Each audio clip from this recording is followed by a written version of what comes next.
Assalamualaikum warahmatullahi wabarakatuh. Bismillahirrahmanirrahim. Bismillahi walhamdulillah. Salatu wassalam ala rasulillah Sayyidina Maulana Muhammad bin Abdullah wa ala alihi wa sahbihi wa man tabi'a sunnatahu wa tada bihudah. Amma ba'd. Hadirin rahimakumullah. Alhamdulillah, di Jumat pagi ini kita tetap menjalankan rutinan ziarah kita ke makam Habib Abdul Qadir, makam daripada para aulia yang ada di sini, yang mana ini super istimewa ya. Sudah hari Jumat Sayyidul Ayyam 12 Rabiul Awal, bulan Maulid, hari kelahiran Nabi.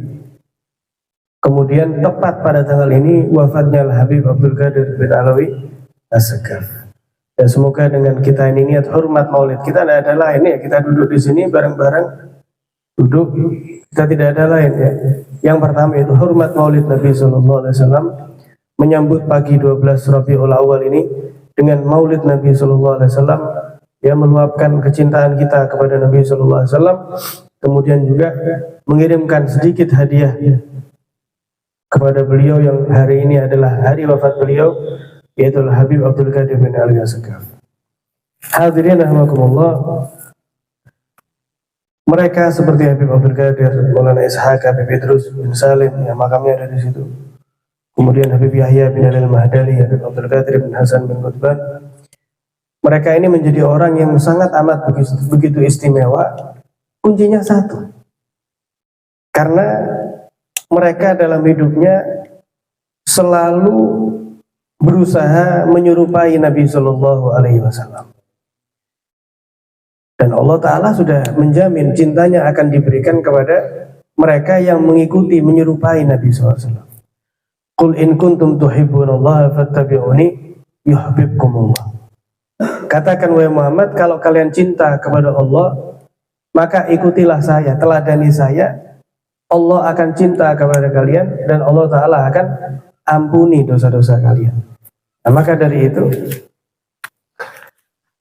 ketika seorang itu berupaya untuk menyerupai akhlak Nabi, meskipun jauh ya, tidak mungkin kita itu sama dengan akhlaknya Nabi, tapi orang yang menyerupai Nabi berusaha apa sunnahnya Nabi. Ya, misalnya makan dengan yang ringan-ringan aja ya. Makan dengan duduk, minum dengan duduk. Oh, saya makan duduk. Oh, saya makan tidak bersandar misalnya. Makannya tidak bersandar. Kenapa? Saya teringat Nabi SAW, beliau bersabda, la akulu wa ana muttaqiun. Tidaklah saya itu makan dalam keadaan saya bersandar. Lah ini orang misalnya tidak bersandar ketika makan karena mengikuti Nabi SAW. Nah, ini dia selangkah mendekat kepada Nabi SAW. Masuknya ringan-ringan saja. Masuk masjid kaki kanan, keluar kaki kiri. Masuk kamar mandi kaki kiri, keluar kaki kanan. Makan dengan tangan kanan. Kemudian misalnya nanti Jumatan pakai pakaian yang putih. Nah, ini ajaran-ajaran Nabi Shallallahu Alaihi Wasallam. Mereka ini wali, tidaklah mereka menjadi para wali karena mereka menyerupakan dirinya dengan Rasul Shallallahu Alaihi Wasallam. Karena orang itu akan mencintai mereka yang serupa atau terkait dengan sosok yang dicinta. Contohnya gini. Panjenengan pernah dengar cerita Laila Majnun? Ya, Majnun yang Imrul Qais itu sampai dibilang Majnun tergila-gila dengan Laila. Nah itu ngelihat rumahnya ingat Laila. Bahkan melihat anjing, yang lihat seekor anjing sampai tidak kerosong lewati orang sholat. Ada orang sholat lah kok dilewati anjing depannya, lah kok diikuti oleh Majnun ini. Setelah salam ditegur, Majnun, ya apa kamu melewati orang sholat ini? Dijawab oleh Majnun, loh, ya Allah, astagfirullah. Iya, tadi saya melewati orang kalian lagi sholat. Saya tidak tahu, saya mohon maaf. Saya hanya fokus kepada anjing ini. Saya ngikuti anjing ini. Ya justru yang aneh berarti kalian ini. So, saya ngelihat anjing ini sehingga tidak ingat apa-apa. Tapi kalian sholat masih kelihatan, saya lewat di hadapan kalian. Memang kenapa anjing ini? Apa istimewanya? Ini seekor anjing dalam Islam najis mughalladhah, mazhab Syafi'i. Jawabannya simple. Karena dahulu saya melihat anjing ini melewati daripada rumahnya Laila. Jadi setiap saya melihat anjing tersebut mengingatkan saya kepada Laila. Apapun yang terkait dengan Laila menggembirakan hatinya, menyenangkan hatinya. Itulah hadirin, ketika Allah Ta'ala melihat hambanya ada yang serupa. Allah Ta'ala itu kan cinta banget sama Nabi Muhammad SAW. Nah, sehingga kalau melihat ada hamba yang serupa sama Nabi, itu Allah Ta'ala suka. Dan Nabi SAW itu adalah sosok yang jika diikuti, pasti orang menjadi sukses dalam hal apapun. Karena Nabi SAW niku diciptakan kali Gusti Allah sempurna, kamal. Kalau kata Habib Ali yang tadi kita baca maulidnya, fama min khuluqin fil bariyati mahmud illa wa huwa mutalaqqan an zainil wujud. Tidak ada akhlak yang terpuji di alam semesta ini kecuali semuanya bermuara kepada Nabi sallallahu alaihi wasallam. Akhlak apapun yang terpuji di alam semesta ini pasti itu telah dilakukan oleh Nabi sallallahu alaihi wasallam. Nabi itu uswatun hasanah. Kita mau ikut apapun daripada kebaikan Nabi sallallahu alaihi wasallam pasti sukses. Nah, jangan kita kira Kanjeng Nabi niku hanya ngajarin sholat puasa saja. Ini contoh ya.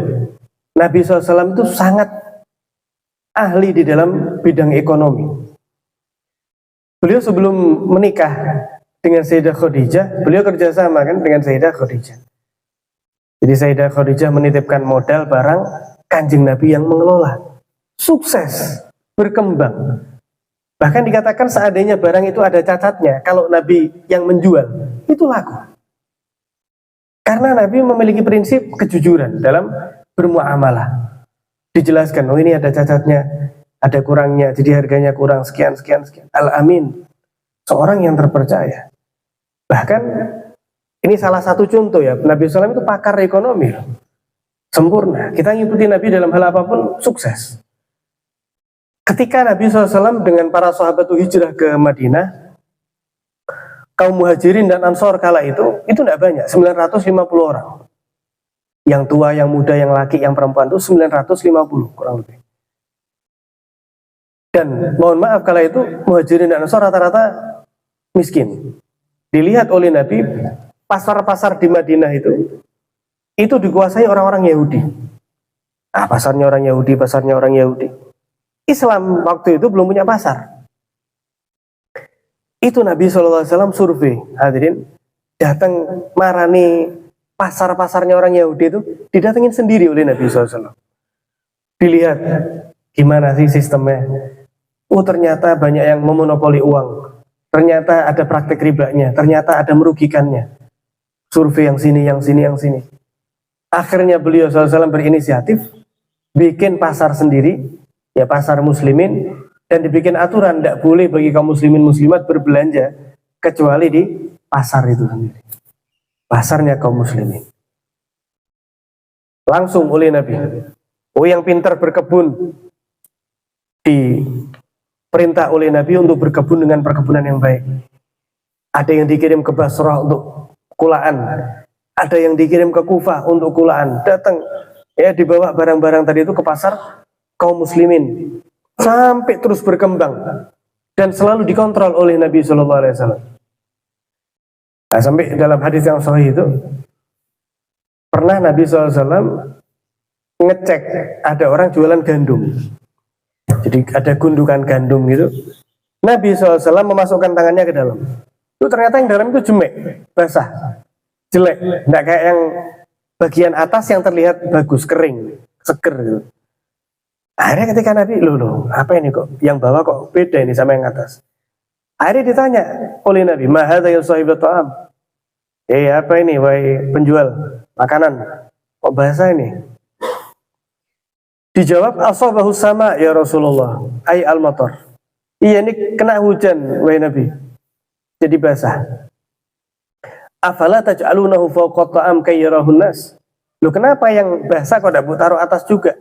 Sehingga orang-orang bisa tahu, oh ini biji-bijiannya seperti ini kondisinya. Hati-hati, man ghasya falaysa minna. Barang siapa yang menipu bukan golongan kami loh ya.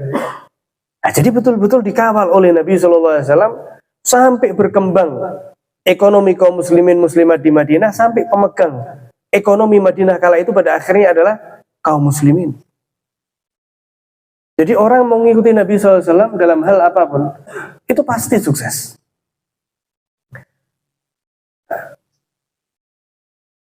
Segala yang mengikuti Nabi SAW pasti sukses. Tapi ya ketika yang banyak daripada para sahabat yang sejahtera, Nabi memilih untuk tetap dalam kesederhanaan. Karena Nabi sebagai uswatun hasanah. Nabi nggak pengen terlihat glamor, terlihat banyak hartanya. Enggak, Nabi sengaja nggak pengen seperti itu. Karena beliau sebagai uswatun hasanah. Makanya ketika mau hijrah pun beliau sembunyi-sembunyi. Nah, kayak Sayyidina Umar bin Khattab. Sayyidina Umar kan mau hijrah malah bikin status, ya malah diumumkan. Ayo, barang siapa yang pengen istrinya janda, anaknya jadi yatim, tunggu saya Umar bin Khattab ada di perbatasan kota Mekah. Malah ditantang. Duh, Nabi SAW nggak seperti itu, sembunyi-sembunyi. Apakah Nabi penakut? Hasya wa kalla. Nabi itu paling beraninya orang. Akan tetapi beliau sebagai uswatun hasanah. Sehingga beliau yang mendampingi beliau Sayyidina Abu Bakar. Ya, sembunyi-sembunyi. Sehingga para sahabat yang kemudian hijrahnya sembunyi-sembunyi nggak minder.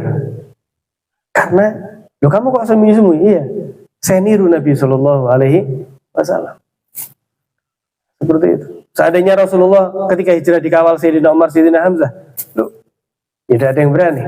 Ya depan Sayyidina Umar, belakang Sayyidina Hamzah, tidak ada yang berani terang-terangan. Tapi tidak, Nabi sebagai uswatun hasanah tidak memilih demikian. Ketika seorang ingin menjadi suami yang baik, ketika mengikuti Nabi SAW bakal sukses. Bagaimana Nabi SAW itu sabar sekali, halim. Ketika melihat istrinya nggak ada masakan, gimana ada masakan? Oh, tidak ada ya Rasulullah. Maka apakah Nabi muring-muring? Kurang ajar, ya. Dibanding segala macam, ya enggak. Nabi hanya mengatakan, oh ya wis, kalau itu saya hari ini puasa wis. Ya, itu sebagai tauladan kita, meskipun kalau kita mungkin tidak bisa ngikuti puasanya, misalnya ya, udah masak bu, ya wis tak puasa. Nah, misalnya kalau puasanya belum bisa niru, minimal kita niru kesabarannya. Mungkin repot ngurusi anak, mungkin repot ini dan itu, wis tak gojek wis, tidak apa wis, beli di luar wah, tidak apa-apa. Nah, itu kesabaran. Dan misalnya Nabi SAW itu ada makanan enggak? Tanya, enggak ada. Ya Allah, saya minta sate gulai rawon misalnya. Turun enggak itu makanan-makanan? Bakal turun. Nabi SAW gunung emas dikasih sama Allah Ta'ala kalau Nabi mau. Nah, tapi Nabi sebagai uswatun hasanah. Iya, Nabi ngangkat tangan langsung ijabah. Lah kita sebagai umatnya, masa apa bu? Enggak masa, ya Allah rawon beledek tambahannya. Kesamber kita orang air. Nah itu Nabi SAW sebagai uswatun hasanah. Beliau tauladan terbaik, sempurna dalam hal apapun. Tadi dalam bisnis, dalam sebagai pemimpin rumah tangga, ya, dalam sebagai pemimpin leader, ya, bagaimana pemimpin yang baik. Nah, kemudian bagaimana sebagai seorang pembimbing atau pengajar, Nabi murabbi, bukan hanya mu'alim, murabbi untuk para sahabat. Ya, kemudian bagaimana menjadi anak yang baik, bagaimana menjadi orang tua yang baik, ya, bagaimana menjadi panglima peperangan, mengatur strategi yang baik. Nah itu Nabi SAW menjadi uswatun hasanah. Nah, maka dari itu hadirin rahimakumullah, dengan momen Maulid Nabi SAW di pagi hari ini, mari kita niatkan, kita wajibkan kepada hari kita, mulai hari ini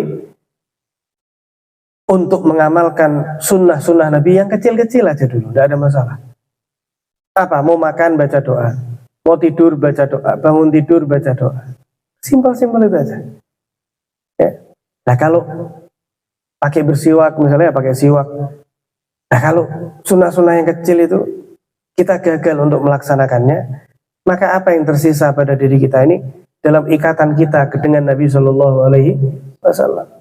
Padahal beliau menyatakan aqrabukum minni manzilatan yaumil qiyamah ahasinukum akhlaqah.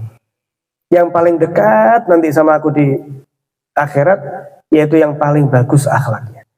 Ya maka dari itu kita wajibkan dalam diri kita masuk masjid utamakan yang kanan. Kalau dulu itu hadirin Orang itu kalau masa-masa belajar masuk kamar mandi kaki kiri, kadang kalau tidak sengaja kok kaki kanan dulu keluar lagi. Misalnya masuk kamar mandi kaki kanan dulu, balik lagi keluar lagi, masuk kaki kiri. Nah itu kita ajarkan kepada anak-anak kita, ya, kepada pasangan kita, kepada saudara kita, agar kita ini ada hubungan dengan Nabi SAW. Kita mengatakan cinta, kita mengatakan rindu itu hal yang gampang. Tapi ketika ada sunnah yang mengikat antara kita dengan Nabi, itu yang menjadi modal kita untuk berjumpa dengan beliau Sallallahu Alaihi Wasallam. Orang kalau hari-harinya itu menghidupkan sunnahnya Nabi, hatinya itu isinya Nabi, bahkan sakaratul maut pun tidak susah.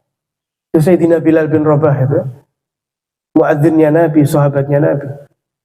Beliau itu ketika sakaratul maut, hadirin, istrinya ngelihati, ya Allah, kasihan sakaratul maut.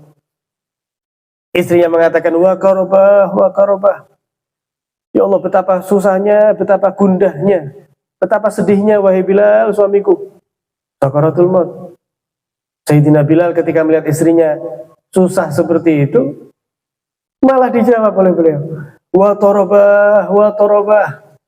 Duh, betapa senengnya saya nih, betapa gembiranya saya ini. Godan alqal ahibbah Muhammadan wa hisbah.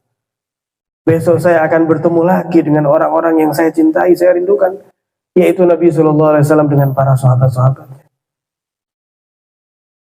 Mau mati pun tidak ada kegundahan dalam hatinya, karena sehari-harinya selalu mutabaah dengan Nabi SAW, hidup dalam keadaan mulia, ketika wafat pun dalam keadaan mulia, karena sebab mutabaah dengan Nabi SAW, dan khususnya di akhir zaman yang kita saat ini ada di dalamnya. Tidak ada yang menyelamatkan kita, tidak ada yang menyampaikan kita kepada Allah, kecuali hanya dengan mengikuti, meneladani Nabi SAW. Yang mudah-mudahan kita minta kepada Allah, dengan barokah hari Maulid Nabi SAW, dengan barokah Habib Abdul Qadir bin Alwi As-Segaf yang beliau sangat cinta kepada Nabi, hidupnya dihabiskan untuk Allah, untuk Nabi SAW. Kita mendapat barokah daripada mereka, kita dibimbing oleh Allah Ta'ala untuk menjadi pribadi yang baik, sehingga kelak setelah sehat dan panjang umur, ketika pada akhirnya kita waktu kembali kepada Allah dalam keadaan ridho dan diridhoi oleh Allah husnul khatimah. Amin ya rabbal alamin. Wa sallallahu ala sayyidina Muhammadin wa ala alihi wasallam. Alhamdulillahi rabbil alamin.